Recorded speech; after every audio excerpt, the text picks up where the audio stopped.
오늘 본문 말씀 가운데 18절을 우리 다 같이 한번 더 읽겠습니다. 18절 시작. 할 수 있거든 너희로서는 모든 사람으로 더불어 평화하라.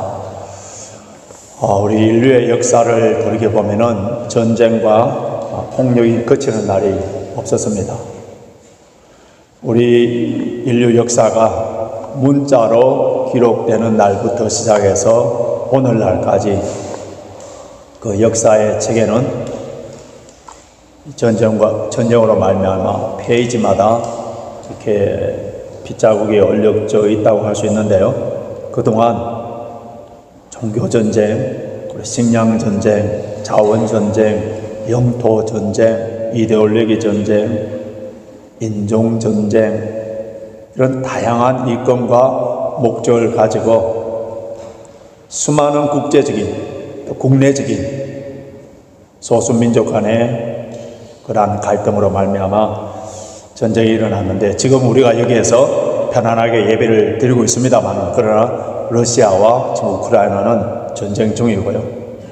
현재 분쟁과 전쟁이 일어나는 곳이 지구촌에 무려 26곳인데, 이런 전쟁으로 말미암아 수많은 사람들이 피를 흘리고 죽고, 또 전쟁은 모든 것을 다 빼앗아갑니다. 가정을 빼앗아가고 결국은 난민과 고아와 나그네들이 고통을 당하게 됩니다.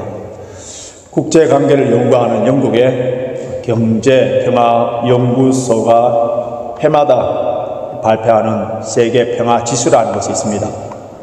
이 평화지수는 무기 수출, 폭력 범죄 정도, 전쟁의 사상자, 재수의 규모, 조직 범죄 수준, 잠재적인 테러의 공격, 그리고 사회 정치적 갈등, 이런 것 23개를 지표로 종합하여서 평화를 수치화한 거예요. 원래 6월 달에 세계 163개국 대상에서 세상에서 가장 평화로운 나라 그 순위를 정하여서 발표했는데, 세상에서 가장 평화로운 나라가 어딜 것 같아요? 한번 옆 사람에게 한번 답을 한번 가르쳐 주십시오. 어디요? 제가 그곳에 꼭 여행을 가고 싶은 곳인데 아직 가지 못했는데, 아이슬란드, 두 번째가 덴마크, 세 번째가 아일랜드, 네 번째가 뉴질랜드, 다섯 번째가 오스트리아. 우리나라는 몇 등이냐 하면 우리나라는 43등. 우리가 살고 있는 이 영국은 37등. 궁금하잖아요. 미국은 몇 등이냐? 미국은 131등. 살 곳이 아니라. 북한은 149위. 163개국 중에서 가장 꼴찌가 아프가니스탄 163등이고요. 그 다음 162등이 예멘, 161등이 시리아, 그리고 현재 러시아는 158위라고 합니다. 자, 그러면은 여러분의 가정에 현재 평화의 지수는 어떻습니까? 과거에 월남전에 참여했던 두 병사가 지금 총알이 날라들고 파괴가 일어나고 수많은 사람들이 다치고 전쟁 가운데, 한 병사는 전혀 그런 데 개의치 아니하고 그냥 덤덤하게 있는 거예요. 그런데 한 용사는 벌벌벌벌 떨면서 편안하게 있는 그 용사를 향하여서 너는 왜 그렇게 아무런 염려와 걱정과 두려움이 없느냐 이렇게 하니까, 그는 매일 우리 집에서 겪었던 일이기 때문에 괜찮다 이런 말을 하더래요. 여러분 집은 전쟁 중입니까? 아니면 잠시 휴전 중입니까? 아니면은 전천후 고난이 오나 환난이 오나 역경이 오나 하나님께서 축복을 주시는 어떤 경우에도 평화의 동산으로 평화와 기쁨을 누리고 있습니다. 전쟁은 타락한 우리 인간의 죄악의 본성 중에서 이 폭력성 그리고 욕망에서 이렇게 비롯되는데요. 그래서 성경에서는 너희는 이 세대를 본받지 말라. 이 세대가 어떤 세대냐 하면은 분쟁과 테러와 전쟁과 시기와 질투의 이런 세대에 우리 믿는 하나님의 자녀들은 평화의 도구 피스메이커로 그 직책 사명을 맡은 자들입니다. 저는 학위 논문을 패시피즘, 평화에 관련해서 논문을 적기 때문에 이 성경에 나오는 평화에 대해서 열심히 살펴볼 수 있는 기회가 있었는데요. 성경 전체를 평화를 통하여서 전체를 다 관통시킬 수 있는 이 평화가 성경 가운데 우리 신앙생활에서 얼마나 중요한지 몰라요. 성부, 성자, 성령, 삼위일체 하나님, 삼위일체 하나님 하모니를 이루고 조화롭게 질서하는, 그리고 사역을 서로 협력하여서 우리의 구원을 사역을 이루시는 하나님, 그 하나님이 평화의 하나님이에요. 예수 그리스도가 이 땅에 오셨을 때에 예수님은 평강의 왕으로 프린스 오브 피스로 이 땅에 오셨고, 예수님이 이 땅에 태어났을 때에 천사들이 하나님께는 영광이요 땅에서는 기뻐하심을 입은 사람들 중에 평화로다 찬양할까요? 예수님께서는 산상수훈에서 화평케 하는 자는 복이 있나니 하나님의 아들이라 일컬음을 받을 것이라. 그리고 주님의 죽으심도 하나님과 하나님 아버지와 죄인과의 화목제물로 십자가에 돌아갔을 거예요. 부활하신 후 우리 예수님께서 제자들을 만나서 가장 먼저 하신 말씀이 피스 비드, 너에게 평강이 있을지어다. 주님의 제자들은 이 화평의 복음을 전하다가 순교를 당했고요. 로마서 14장 17절 보면 하나님의 나라의 그 특징, 속성을 말해주는데 그 나라가 어떤 나라냐면 평강이라 했습니다. 이 평강은 성령 충만한 사람들에게 나타나는 열매예요. 구약 성경에서는 이 평화를 히브리어로 살롬으로 기록되어 있고, 신약에서는 에이레네로 기록되어 있는데요. 라틴어 성경에서는 팍스라고 되어 있습니다. 이것을 영어 성경에 와서는 그냥 다 모아서 피스라고 이렇게 번역했고요. 우리나라 성경에서는 평화, 화평, 평안 이렇게 번역을 했습니다만 다 같은 뜻이에요. 성경에서 말하는 살롬은 우리가 생각하는 평화와의 개념보다 훨씬 더 깊고 더 의미가 넓습니다.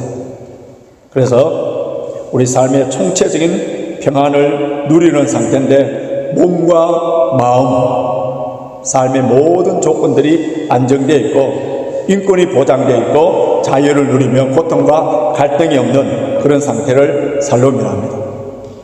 우리 조금 전에 우리 어린아이들을 축복해주고 우리 온 성도들이 일어나서 우리 교회 설립 때부터 함께 Peace be with you, 우리 이 인사가 그냥 매주마다 20년 동안 해온 인사이기 때문에 습관적으로 하면 안 됩니다. 예수님께서 부활하신 후에 그 제자들은 로마 병정들에게, 그리고 예수님이 없는 그들의 심리적인 상태는 불안과 공포와 두려움이 있었어요. 그들에게 예수님께서 오셔서 부활하신 후에 첫 마디가 그들에게 가장 필요한 것, Peace be with you. 우리가 주일날 와서 예배 드림에 있어서 가장 중요한 것이 무엇인지 아세요? 아무리 돈이 많고 아무리 몸이 건강하고 아무리 삶에 여유가 있다 하더라도 마음의 평강이 없으면 지옥이요. 비록 충분한 물질이 없고 영국에 좀 계속적으로 물가가 올라가서 물품 하나 사기도 두려운, 몸이 건강하지 않아요. 내가 원하는 자녀들이 방향대로 나가지 않습니다. 그렇다 하더라도 주께서 주시는 평강이 넘쳐나면 어떤 환경 속에서도 천국의 기쁨을 누리기 때문에 예배드리는, 이 주님이 부활하신 날을 기념하여서 예배드리는, 특히 영국 땅에 살고 있는 소수민족으로 살고 있는 우리들에게 가장 주일마다 필요한 것, 우리가 먼저 구해야 되는 것, 그리고 각각 성도들에게 선포하면서 기도하면서 구해야 되는 것이 피스 비드예요. 피스 평화입니다. 믿음으로 선포하심으로 말미암아 우리 심령 속에, 우리 교회 속에 이런 평안 살롬이 넘쳐나길 주님의 이름으로 축원합니다. 영국 사람들의 아침 인사가 뭡니까? 굿모닝. 오늘부터 이제 비가 와서 이번 주 내내 비가 오는데요. 이런 영국 날씨 가운데 좋은 날씨를 갈망함으로 말미암아 그들의 인사가 굿모닝. 충분히 이해가 됩니다. 우리나라 사람들의 아침 인사가 뭐죠? 제가 어릴 때만 하더라도 진지 드셨습니까? 진지 드셨습니까? 보리고개에 있었고 굶주림에 있었기 때문에 아침은 드셨습니까? 그런 인사였었어요. 그런데 원래 우리나라의 아름다운 인사는 안녕하셨습니까? 이 안녕이란 말이 평화 살롬과 같은 말인데요. 우리나라는 백의의 민족으로 흰옷을 좋아하고 평화를 사랑하는 그런 민족입니다.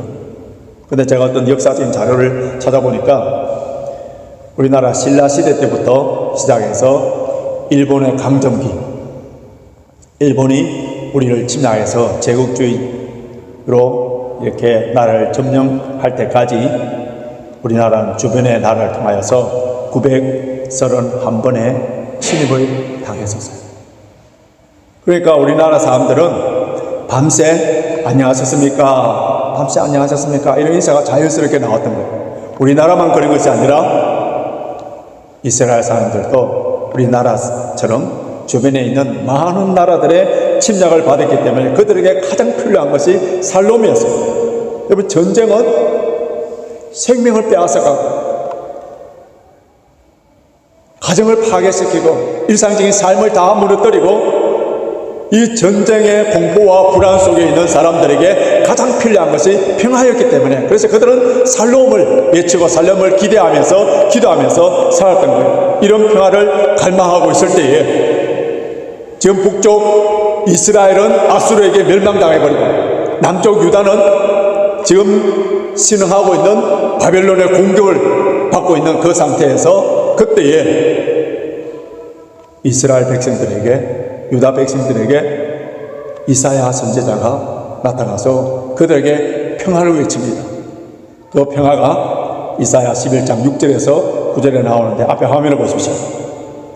이사야 11장 6절에서 9절까지 내용을 우리 한 목소리로 같이 읽습니다. 시작. 그때에 이리가 어린 양과 함께 거하며 보뱀이 어린 염소와 함께 누우며 송아지와 어린 사자와 살찐 짐승이 함께 있어 어린 아이에게 끌리며 암소와 곰이 함께 먹으며 그들의 새끼가 함께 엎드리며 사자와 소처럼 풀을 먹을 것이며 젖먹는 아이가 독사의 구멍에서 장난하며 젖된 어린아이가 독사의 굴에 손을 넣을 것이라. 나의 거룩한 산 모든 곳에서 해됨도 없고 상합도 없을 것이니 이는 물이 바다를 덮음같이 여호와를 아는 지식이 세상에 충만할 것입니다. 지금 사자와 곰, 또 사자가 풀을 먹고 어린아이가 독사 굴에 넣어도 물지 아니하는 이런 평화의 시대. 근데 그때에 이런 평화가 온다는데 그때가 언제입니까? 메시아가 오실 때에 이스라엘 백성들은 평화의 왕이신 메시아를 기다리고 메시아 대망하면서 살았었어요. 메시아가 오면은 이런 평화의 나라가 올 것이다. 그 메시아는 다윗과 같이 강력한 군사력으로 주변의 나라를 정복하여서 그래서 이 유다 땅에 평화가 올 것이다 믿고 있었어요. 그 메시아가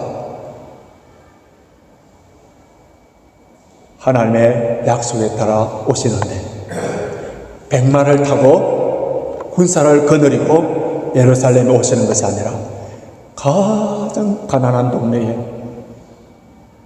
가장 가난한 집안에 가장 연약한 베너러블한 어린아이로 태어나셨어요.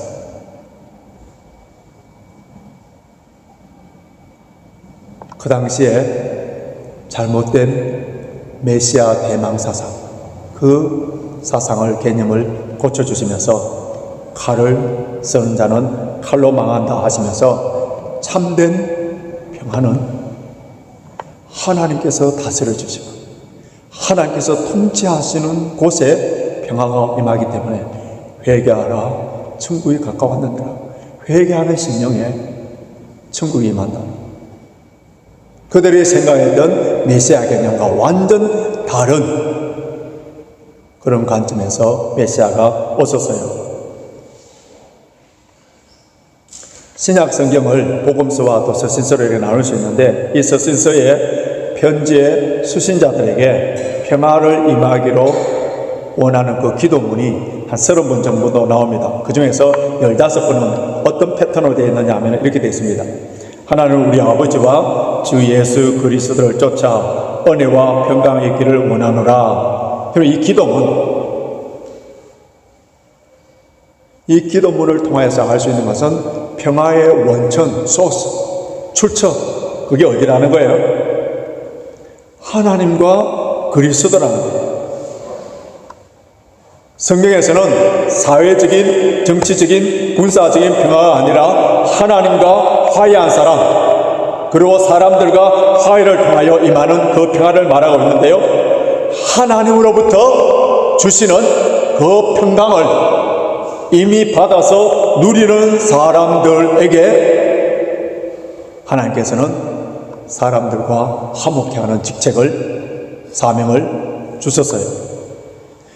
오늘 본문 말씀을 우리 본문 가운데 오늘 18절, 이미 우리 다른 내용을 살펴봤습니다만 18절 한 절만 같이 묵상하기 원하는데요. 자, 18절 다시 보시면은 할 수 있거든 너희로서는 모든 사람으로 더불어 평화하라. 모든 사람으로 더불어 평화하는데 조건이 있어요. 그 조건이 무엇이냐면은 할 수 있거든 너희로서, 할 수 있거든 너희로서, if possible, if possible. 모든 사람과 더불어 화평을 해야 되는데, 근데 조건이 있는데, 이 말씀은 무슨 말씀이냐 하면은 가능할 수 있는 거와 가능할 수 없다는 거예요. 할 수 있거든, 할 수 없는 경우가 있다는 것을 지금 전제하고 있는데요, 그럼 가능하지 않는 경우는 모든 사람과 더불어 평화를, 화목을 이루어야 되는데 가능하지 않는 경우가 있다는 거예요. 그 경우가 어떻다고요? 불의와 타협에서는 평화를 이룰 수 없다는 거예요. 우리가 화평하기 위해서 내가 손해보고 내가 희생하고 내가 기꺼이 낮아질 수는 있지만은, 그러나 진리와 복음을 포기하면서 화평을 쫓아라고 하지 않는 거예요. 야고보서 3장 17절을 보면은 위로부터 난 지혜는 첫째는 성결이요 다음은 화평하고, 성결보다 화평을 먼저 세운 거 아니에요. 그 순서가 아주 중요합니다. 먼저 진리에 순서를 뒤바뀌어서 평화를 먼저 세운다면은 진리 없는 평화, 이는 뭐라고요? 가짜 평화, 거짓 평화예요. 여러분, 이 세상에는 가짜 평화, 위장 평화가 얼마나 많은지 몰라요.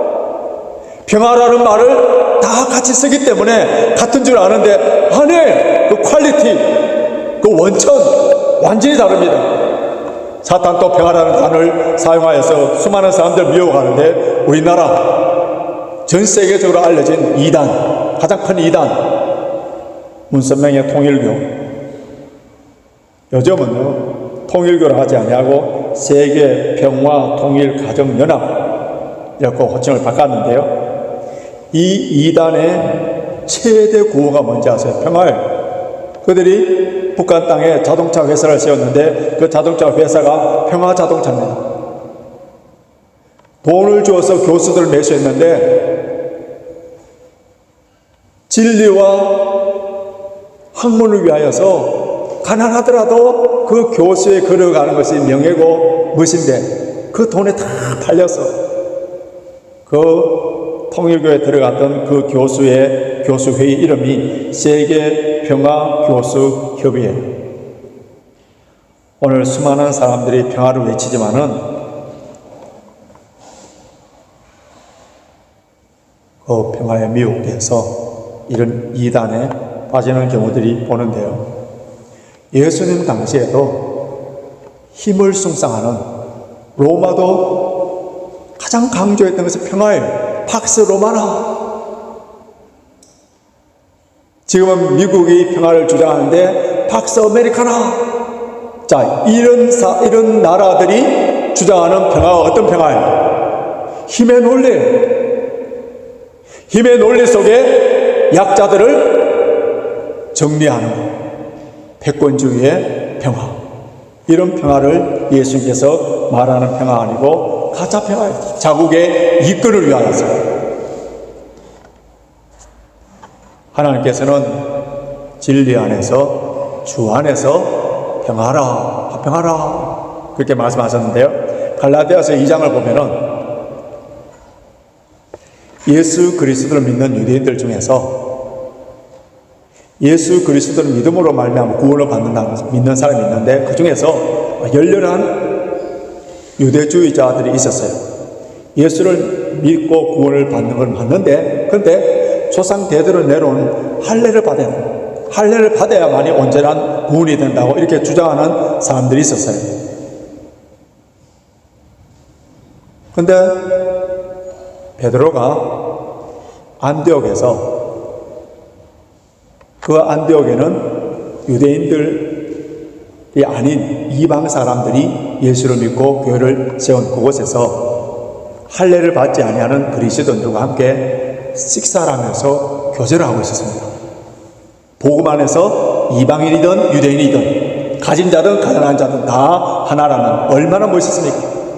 주 안에서 복음 안에서 하나가 된 것을 보여주기 위해서 식사하면서 교제를 하고 있는데 예루살렘에서 할례를 받아야만이 구원받는다는 그러한 사람들이 내려오니까 그 사람들과 평화를 이루기 위해서 그 자리에서 벌떡 일어나서 가니까 베드로와 함께 식사했던 그 유대인들도 같이 일어나 가버리는 거예요.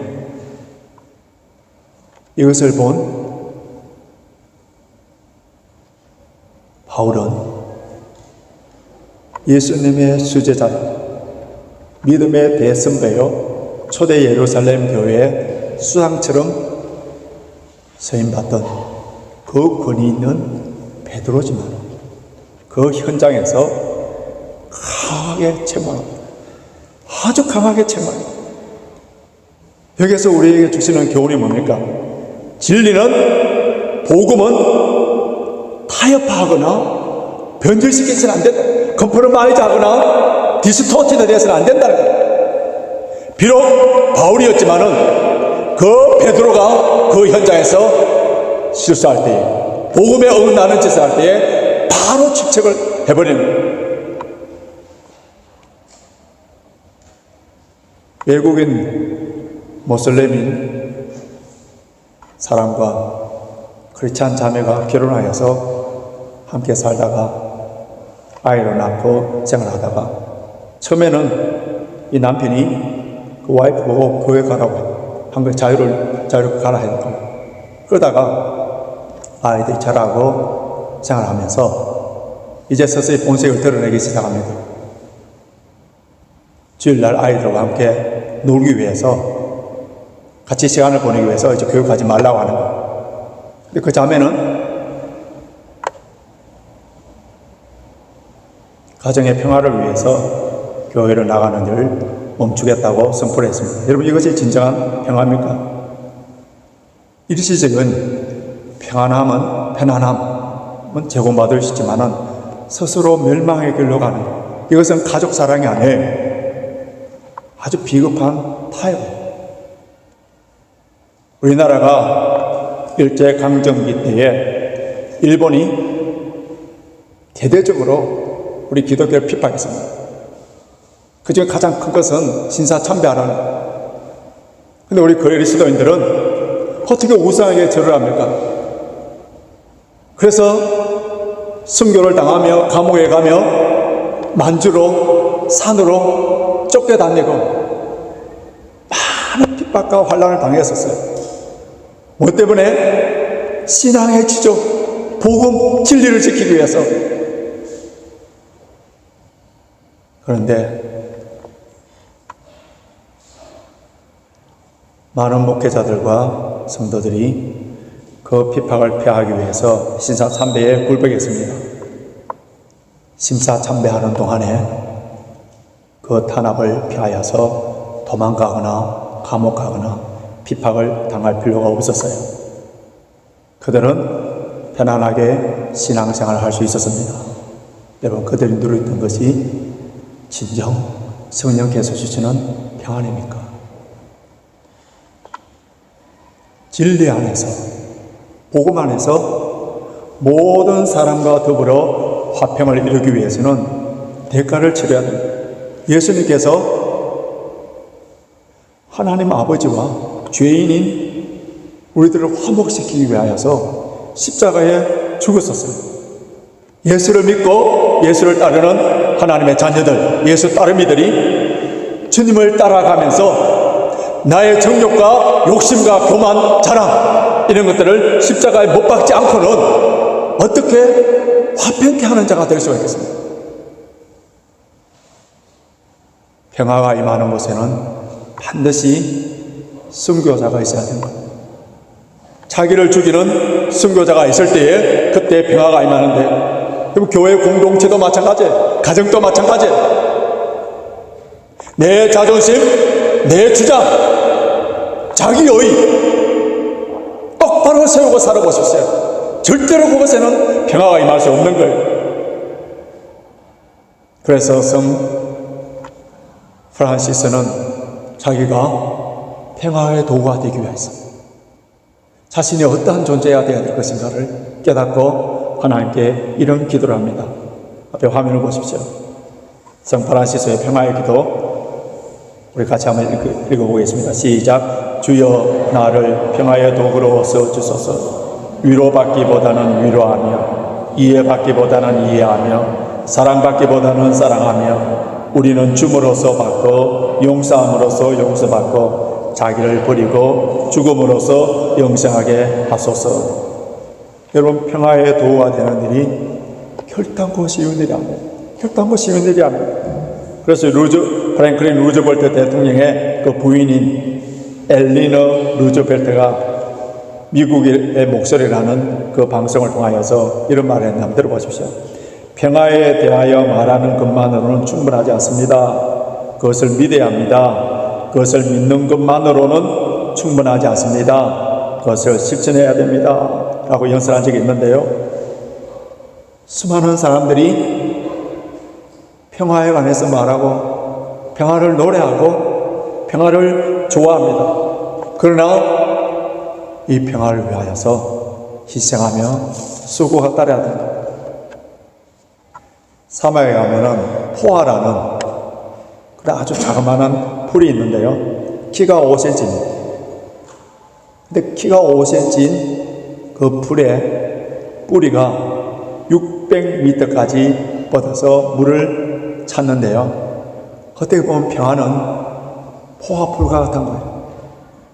비록 적게 보이는 평화지만은 그 뒤에 보이지 아니하는 많은 희생과 눈물과 아픔과 숨기와 자기 죽음이 있어야 됩니다. 우리 그리스도인들은 예수 그리스도를 믿는 모든 하나님의 자녀들은 다 평화를 위하여서 싸워야 되는 그리스도의 군사예요. 우리의 적은 어두운 세계의 지배자들, 하늘에 있는 악한 영들과 싸워서 승리를 해야 돼요. 뿐만 아니라 우리의 욕망과 죄성과 싸워야 돼요. 이 싸움에서 지면은 평화를 누리지 못합니다. 그래서 우리는 싸워야 될 무기,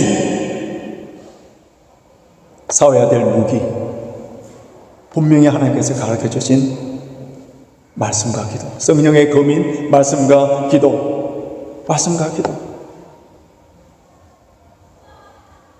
저와 여러분이, 목사인 저도 오랫동안 예수를 믿고 신앙생활을 열심히 한다 하지만은 말씀과 기도의 줄을 놓아버리면은 평화의 도구는 고사하고 당장 그 순간에 추락을 메이커가 된다는 것을 항상 기억해야 돼요.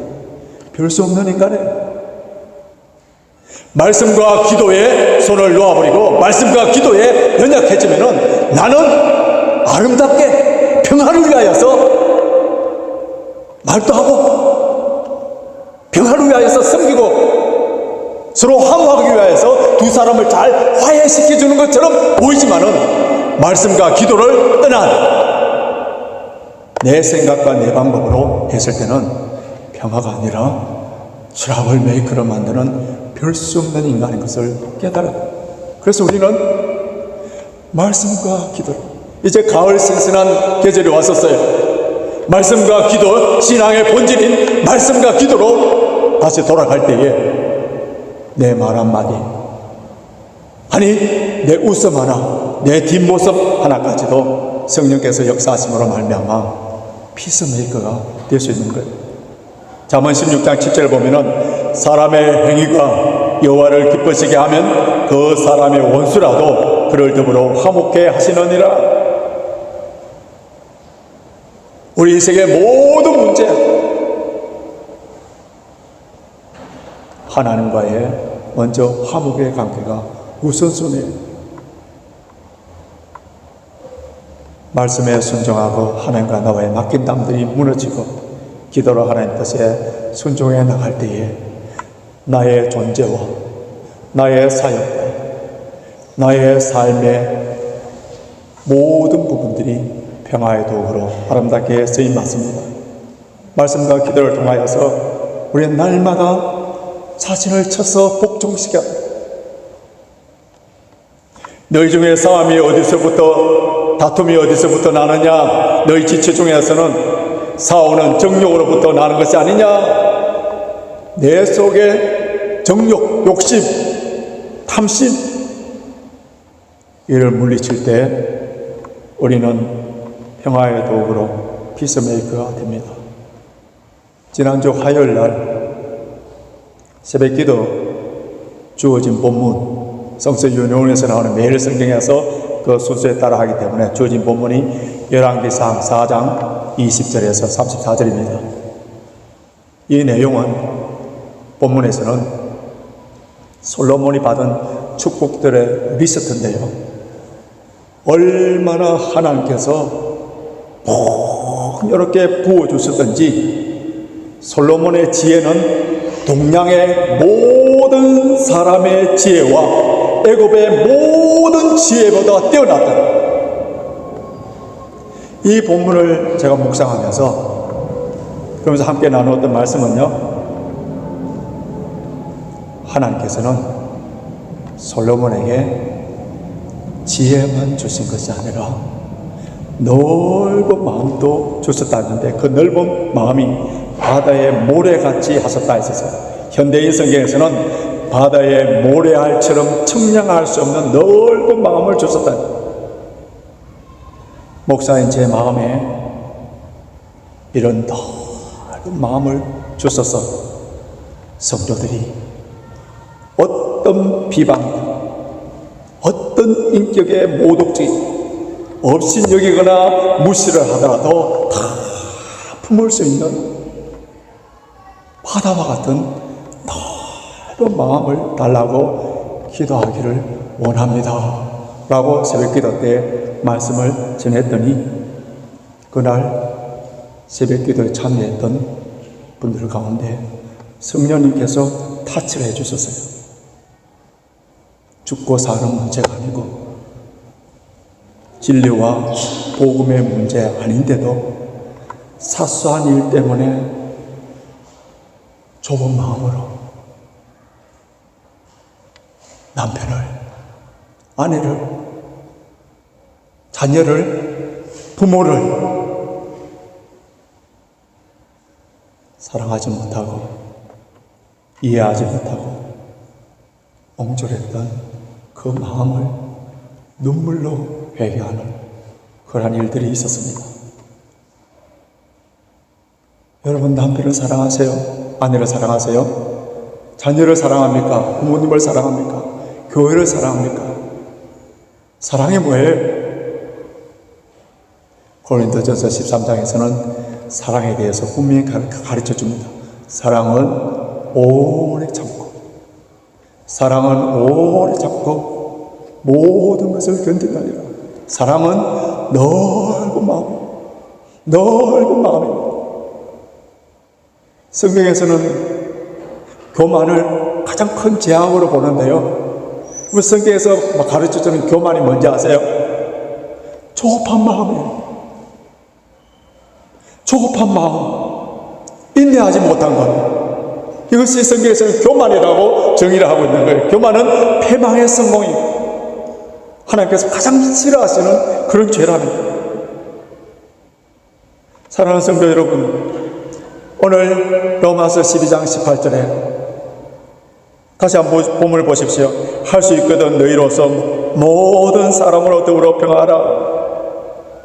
이 말씀을 이번 주에 내내 묵상하고 마음에 새겨서서 진리에 어긋나지 않는다면 모든 사람과 더불어 화평하시기. 그래서 하나님과 사람 더불어 화목할 때에 이 화목한 자에게 주시는 하나님의 은혜와 평강과 축복과 풍요로움과 여유로움과 넉넉함으로 어떤 환경이든지 하나님께서 주시는 이 마음으로, 넓은 마음으로 찬양하고 감사하고 항상 기뻐함으로 승리하는 저와 여러분이 되시길 주님의 이름으로 축원합니다.